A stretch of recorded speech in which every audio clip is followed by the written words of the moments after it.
So, heto na mga kabowlers. Domantas Sabonis to Golden State Warriors trade tuloy na at ang balita patungkol sa mas lumakas nga ngayon ng team ng Houston Rockets. Tara na't pag-usapan natin yan dito sa Basketball Hot Shots.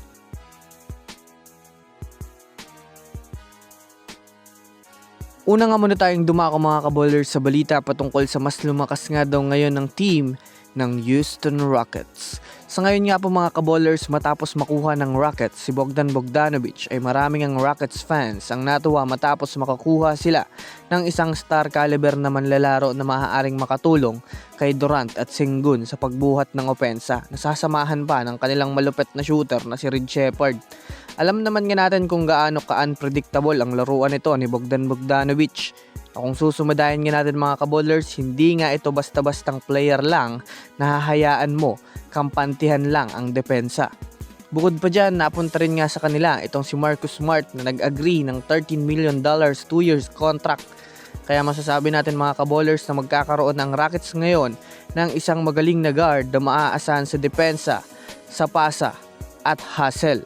Kaya naman magkakaroon ng Rockets ngayon ng Marcus Smart, Amen Thompson, Bogdan Bogdanovic, Kevin Durant at Alperen Sengun sa kanilang starters. Nasasamahan mo pa ng isang sixth man na shooter na si Reed Sheppard.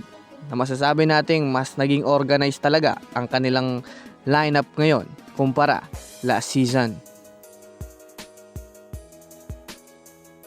Samantala, pumunta naman tayo mga kabowlers sa balita patungkol sa pag-trade pa ng Warriors kay Domantas Sabonis. Kung matatandaan nyo nga po mga kabowlers na ibalita nga ng nakaraan na interesado ang Warriors kay Sabonis sa pamamagitan ng pag-trade ng Warriors sa expiring contract ni Jimmy Butler. Kaya dahil dyan, mayroon pa nga pong pagkakataon ngayon na makakuha pa ang Warriors ng isang magaling na power forwards / center na maaaring maasahan nila sa pagpapalakas ng kanilang kupunan para sa susunod na season.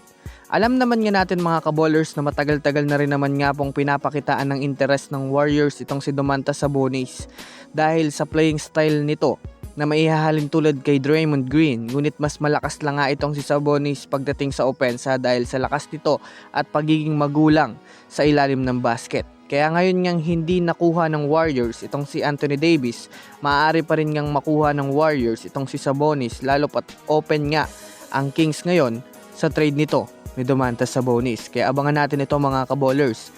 So yun lamang mga kabowlers, yan lang na muna ang ating pag-uusapan sa ngayon.